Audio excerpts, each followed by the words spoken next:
Bismillahirrahmanirrahim. Assalamualaikum warahmatullahi wabarakatuh. Perkenalkan, nama saya Acep Dadan dengan NIM 3220216. Judul skripsi saya adalah Sistem Pendukung Keputusan Kinerja Karyawan Metode Topsis dan SAW.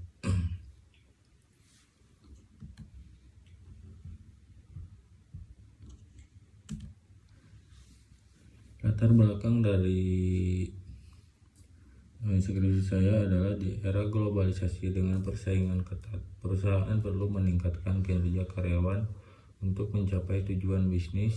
Penilaian kinerja yang tepat membantu identifikasi karyawan berprestasi, mereka yang perlu ditingkatkan dan yang tidak sesuai kebutuhan. Penilaian tradisional, manual, dan subjektif memiliki kelemahan seperti ketidakadilan dan demotivasi. Oleh karena itu, sistem penilaian yang lebih terstruktur dan objektif diperlukan. Sistem pendukung keputusan atau SPK dengan metode Topsis dan SAW adalah solusinya. Topsis memilih alternatif dengan jarak terdekat ke solusi ideal dan terjauh dari solusi anti-ideal, sedangkan SAW memilih berdasarkan total bobot tertinggi. Metode ini dapat menilai kinerja karyawan berdasarkan berbagai kriteria seperti keahlian, pengalaman, motivasi, dan kontribusi. Penggunaan metode ini diharapkan menghasilkan penilaian yang akurat, objektif, dan akuntabel, membantu perusahaan meningkatkan kinerja karyawan, membuat keputusan pengembangan yang tepat, dan mencapai tujuan perusahaan. SPK ini juga dapat meningkatkan motivasi karyawan dan membangun budaya kerja positif.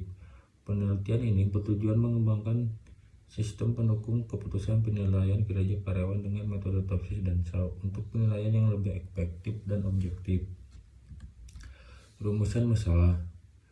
Di rumusan masalah saya menyantumkan dua rumusan masalah. Yang pertama, bagaimana merancang sistem pendukung keputusan untuk penilaian kinerja karyawan menggunakan metode Topsis dan SAW. Sistem yang saya kembangkan adalah bagaimana sistem yang berjalan untuk menghitung kinerja karyawan menggunakan dua metode, yaitu Topsis dan SAW.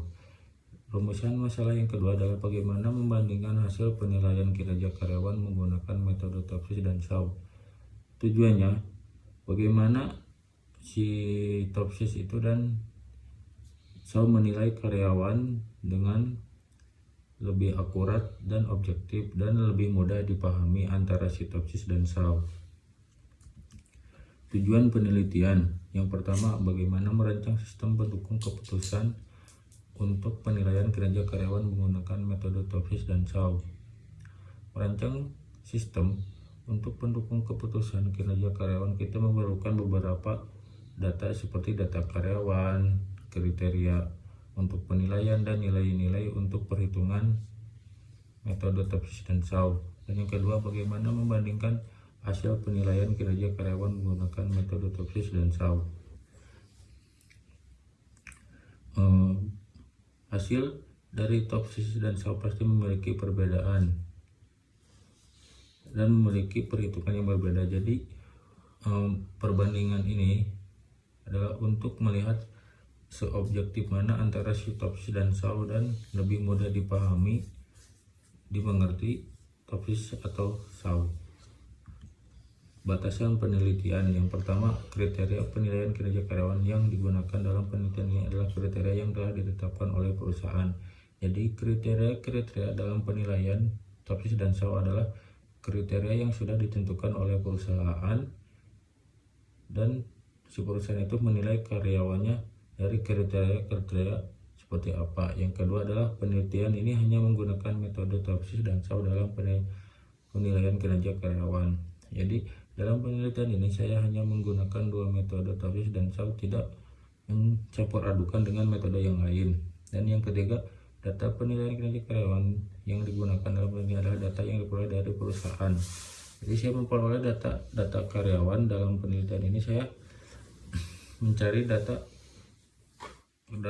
karyawan ini dengan menanya, ini salah satu karyawan di perusahaan tersebut atau manajer. Metode penelitian yang pertama, studi literatur. Yang kedua, wawancara, identifikasi masalah.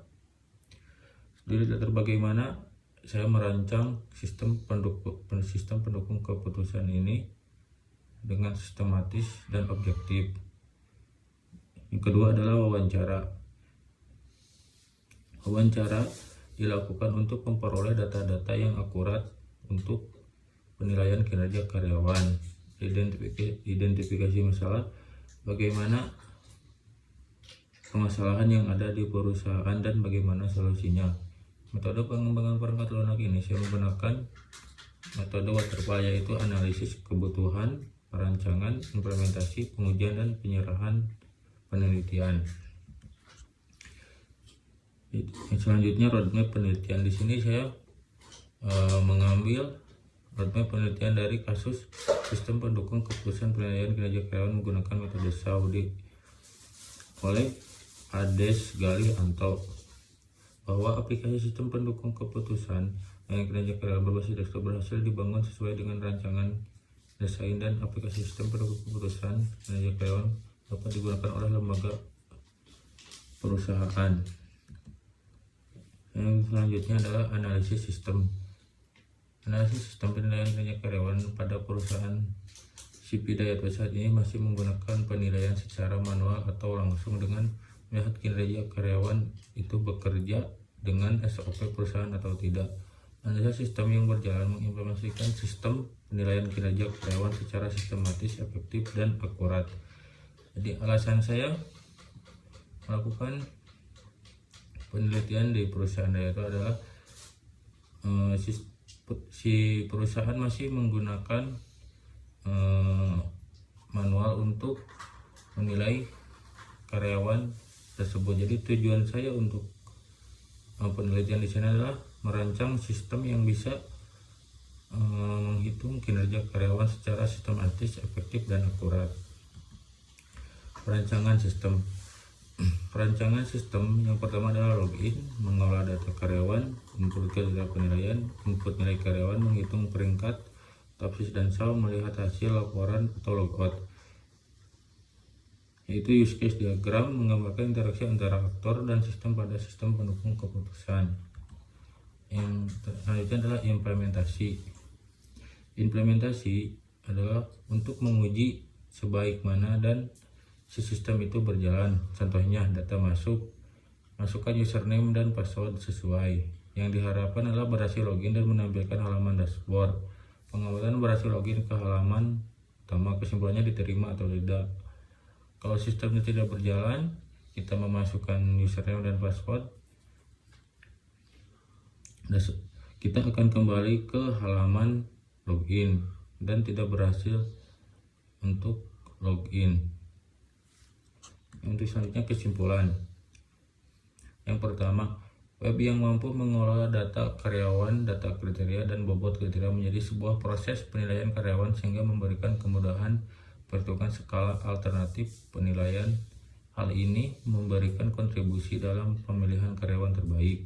Yang kedua, metode topsis dan metode SAW dapat digunakan sebagai alternatif sistem pendukung keputusan dalam penilaian pegawai pada perusahaan Dayatwa atau perusahaan pupuk cair organik. Penggunaan metode ini dapat membantu dalam menentukan suatu keputusan penilaian kinerja karyawan dari hasil perhitungan. Implementasi metode topsis dan SAW, maka akan dilakukan perankingan terhadap kandidat pegawai sehingga nantinya akan didapat nilai bobot kompetensi tertinggi yang berpeluang mengisi predikat pegawai terbaik dari penilaian kinerja pegawai. Yang selanjutnya adalah saran. Yang pertama, hasil penelitian sistem pendukung keputusan dapat digunakan sebagai bahan pertimbangan dan evaluasi mengenai motivasi untuk kriteria penilaian kinerja karyawan pada perusahaan Dayatwa. Yang kedua, untuk sistem yang telah berjalan pada perusahaan Dayatwa agar dapat dikembangkan menjadi sistem yang berkontribusi agar lebih mudah dalam proses penilaian kinerja pegawai, dan agar penilaian kinerja karyawan tidak dilakukan secara subjektif berdasarkan like or dislike. Mungkin sekian penjelasan tentang skrip saya yang berjudul Sistem Pendukung Keputusan Kinerja karyawan, metode TOPSIS, dan SAW. Sekian dan terima kasih. Wassalamualaikum warahmatullahi wabarakatuh.